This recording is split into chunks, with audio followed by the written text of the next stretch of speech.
आपका रहना हुआ झंडारोहण का कार्यक्रम का सरकार का एक आह्वान है, उस पर आप जगह जगह आप ये कार्यक्रम को करा रहे हैं सर, इसके लिए पूरा वाक्य आप हम बताएंगे। आज़ादी का अमृत महोत्सव चल रहा है, यानी कि भारत देश को आज़ाद हुए 75 वर्ष बीत गए हैं। इस 75वें वर्ष को ऐतिहासिक रूप से मनाने के लिए अमृत महोत्सव के रूप में हम लोग इसको मनाने का काम कर रहे हैं। उसी के निमित्त हर घर झंडा लग सके, हर व्यक्ति इस उत्सव का आनंद उठाने का काम कर सके, इस उत्सव में भागीदारी अपनी सुनिश्चित करने का काम कर सके और अमृत महोत्सव के रूप में जो मनाने का लक्ष्य सरकार ने दिया है, निश्चित रूप से उसको पूरा करने के उद्देश्य से ही हमारी शोभित यूनिवर्सिटी के द्वारा झंडा वितरण करने का जो कार्यक्रम आज किया गया था। मैं यहाँ के सभी अपने विश्वविद्यालय के सभी वरिष्ठ जनों को, सभी स्टाफ को, सभी हमारे यहाँ जो अपॉइंटेड हैं, इन सभी लोगों का मैं धन्यवाद करूँगा, क्योंकि इन्होंने एक इस अभियान में अपने आप को जोड़ करके इस देश के अंदर जो वातावरण बन रहा है उसमें अपनी भागीदारी सुनिश्चित करने का काम किया है। इसी के निमित्त आज यहाँ पर झंडा वितरण करने का कार्यक्रम हुआ है और उसी के निमित्त आज आना है। सर 13 तारीख में अभी एक कार्यक्रम का आप जिक्र कर रहे हैं, उसके बारे में हमारे माध्यम से आप क्या कहना चाहेंगे? अमृत महोत्सव को सुंदर बनाने के लिए, जागरूकता पैदा करने के लिए, लोगों में ऊर्जा पैदा हो, हर घर झंडा लग सके, उसी के निमित्त हम लोगों ने, जब पार्टी ने भी, सरकार ने भी एक अभियान दिया है कि हर घर झंडा लगाने का काम किया जाए। उसी के निमित्त मोटरसाइकिल यात्रा, यानी कि चाहे पैदल यात्रा करें चाहे मोटरसाइकिल यात्रा करें, उसी के निमित्त घर घर झंडा पहुंच सके, लोगों में जागरूकता पैदा हो सके। उसी के निमित्त 13 तारीख में मोटरसाइकिल यात्रा के माध्यम से, पैदल यात्रा के माध्यम से घर घर झंडा पहुंच सके। उस अभियान को और अच्छा बनाने के निमित्त ही आगामी 13 तारीख में कार्यक्रम रखा गया। ठीक है। बहुत ही ऐतिहासिक पल हम सभी लोगों के बीच में 15 अगस्त के अवसर के रूप में आने वाला है और उसी के निमित्त आज अपने शोभित विश्वविद्यालय के द्वारा वाइस चांसलर के रूप में बहुत ही बढ़ चढ़ करके अपना बहुत महत्वपूर्ण रोल अदा करने वाले ऐसे हमारे श्री महिपाल सिंह जी, हमारे प्रमुख साहब,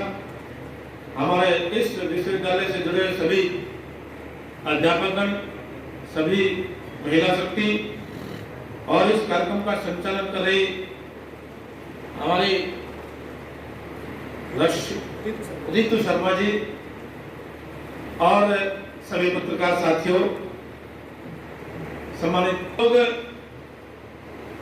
भली बातें हम लोगों ने समझना भी होगा, समझना भी चाहिए, क्योंकि बहुत लंबे संघर्ष के बाद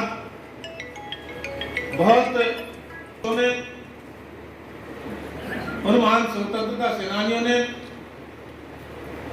अपना जीवन न्यौछावर करने के बाद, अपना बलिदान देने के बाद हम लोगों को ऐसे दिन दिखाने का काम किया है जिन दिनों को देखने के बाद हम लोग खुली हवा में सांस लेने का अवसर हम लोगों को देने का काम किया और अपने मार्ग पर बेहतर रूप से चलने का अवसर उन लोगों के माध्यम से दिया गया। अब हमारा कर्तव्य बनता है, दायित्व बनता है कि हम लोग इस देश को कितनी प्रगति पर, कितनी तरक्की पर, कितने ऊंचे आयाम हम लोग स्थापित कराने में अपना योगदान देने का काम कर सकें। उस योगदान को देने का अवसर हम लोगों के सम्मुख है। उन महान बलिदानियों को, महान स्वतंत्रता सेनानियों को मैं नमन करते हुए, उनके से मार्गदर्शन लेते हुए यही मैं हम सब लोगों को कहना चाहूंगा कि निश्चित रूप से उनके जीवन परिचय को हम लोग सुने भी, उनके जीवन परिचय को पढ़ने का भी काम करें और उनसे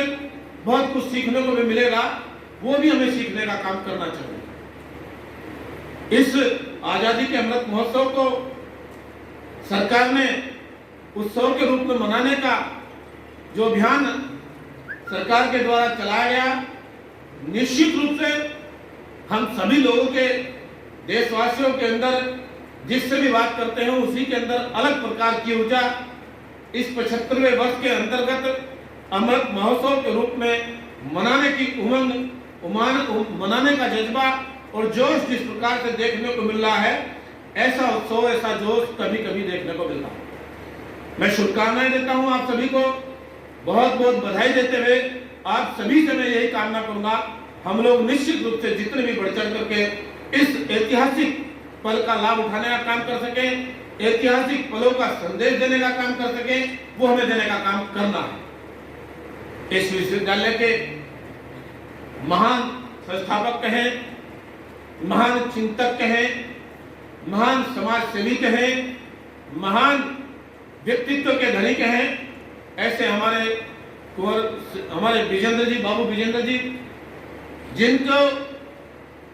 इस गंगोह क्षेत्र के लोगों का बहुत प्यार भी मिला और उनके द्वारा जिस प्रकार से अपना योगदान उन्होंने सामाजिक क्षेत्र के साथ साथ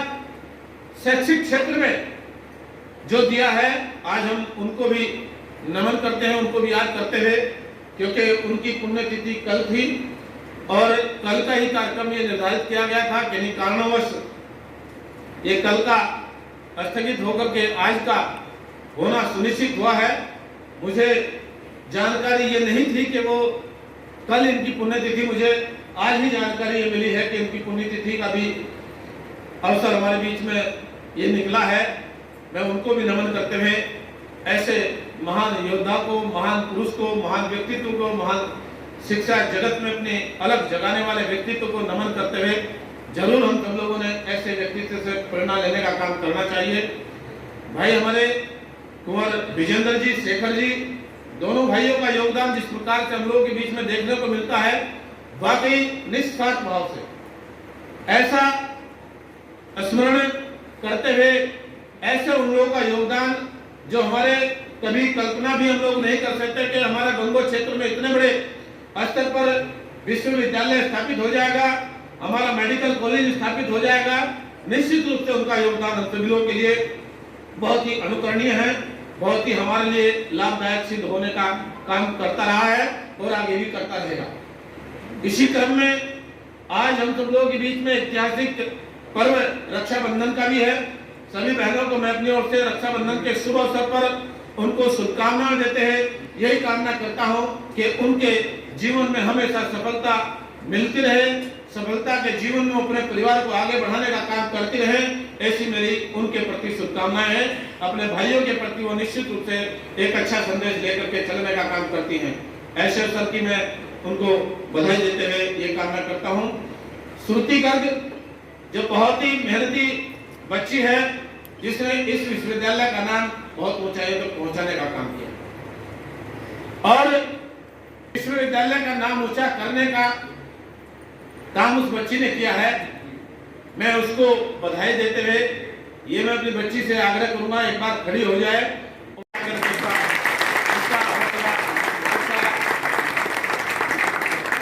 बढ़ाने का काम करें, क्योंकि ब्रिलियंट बच्ची है। ऐसे बच्चों का हौसला बढ़ाना हम सभी का बहुत कर्तव्य बनता है, दायित्व बनता है, क्योंकि बच्चे का जब हौसला बढ़ेगा तब वो और भी उमंग के साथ आगे बढ़ने का काम भी करेगा। और साथ ही साथ जो बच्चे दूसरे या तो इसी क्लास में भी होंगे, इसके विश्वविद्यालय में पढ़ने वाले होंगे, इसके कॉलेज होंगे, वो इससे प्रेरणा भी लेने का काम करेंगे, इससे वो अटैच भी होंगे, इससे जानकारी भी हासिल करने की कोशिश करेंगे और जानकारी हासिल करने का ये वो प्रयास जरूर करेंगे आपने सफलता कैसे पाई है। आप सभी यहाँ लगो क्लोज हो गए, क्लोज हो गए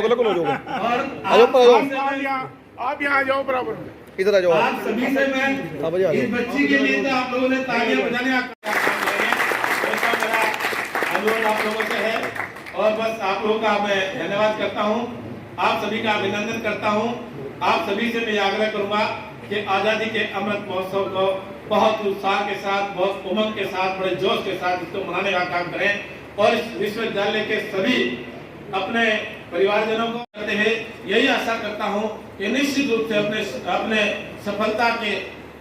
शिखर तक आप लोग पहुंचने का काम करते रहें और इस विश्वविद्यालय का नाम रोशन करने का काम करते रहें, क्योंकि विश्वविद्यालय का नाम रोशन होगा तो आप लोगों का नाम रोशन होगा, और आप लोगों का नाम रोशन होगा तो निश्चित रूप से आप लोगों के माँ बाप का भी नाम रोशन होगा, आप लोगों के गांव का भी नाम रोशन होगा, आप लोगों के क्षेत्र का भी नाम रोशन होगा। ये एक बहुत बड़ा सौभाग्य का विषय होता है जब कभी ऊंचे पद पर जाने का अवसर मिलता है किसी बच्चे को, तो निश्चित रूप से याद किया जाता है कि ये फला व्यक्ति, फला बच्चा IAS बना है, IPS बना है, तो ये कहाँ का रहने वाला है। निश्चित रूप से उसकी खोज की जाती है और खोज करने के साथ साथ उस क्षेत्र के लोग उस तक पहुंचने का भी प्रयास करते हैं और उस पर एक अपना अधिकार मान करके उससे बात करने की कोशिश करते हैं। ऐसे हमारे जनपद में कई लोग ऐसे हैं जो बड़े बड़े ऊंची स्थानों को प्राप्त कर चुके हैं। हमारे गंगोह क्षेत्र से भी हैं, सहारनपुर से भी हैं और अन्य आसपास के जगह से हैं। तो निश्चित रूप से जब भी उनसे संबंधित काम का विषय होता है, उनके पास पहुंच करके ऐसा लगता है जैसे हम ये महसूस नहीं करते हैं कि किसी अधिकारी से बात करते हैं, ऐसा लगता है कि हम अपने परिवार के सदस्य से बात कर रहे हैं, उस परिवार के सदस्य के सम्मुख अपनी बात रखने का काम कर रहे हैं। ऐसा भाव मन में ऑटोमेटिक पैदा हो जाता है। इस प्रकार इन बच्चों को प्रेरित करने का काम करते रहें, बच्चों को प्रोत्साहित करने का काम करते रहें। इन्हीं शब्दों के साथ आपका बहुत बहुत धन्यवाद, बहुत बहुत शुभकामनाएं। हर घर यानी कि घर घर तिरंगा फहराने का काम जो हमारे पार्टी के सरकार के अभियान में जो लिया हुआ है, तो निश्चित रूप से आप लोगों ने उसका संदेश तो आप लोगों तक पहुंच ही चुका होगा, और अगर नहीं भी पहुंचा होगा आप लोग पहुंचाने का काम कर दीजिएगा। कोई भी घर, कोई भी परिवार न बचे जिस घर पर तिरंगा झंडा न लगा हो। हर घर पर तिरंगा झंडा फहराने का काम आप लोगों के माध्यम से करना है। और 13 तारीख में आप लोगों के गंगों के अंदर ही मोटरसाइकिल यात्रा, तिरंगा यात्रा भव्य तरीके से निकालने का जो एक अभियान है, जो भी साथी उसमें अपना सहयोग योगदान देने का काम कर सके, उसमें भागीदारी कर करके जरूर उसमें अपनी समय की सुनिश्चितता जरूर करने का काम करेंगे।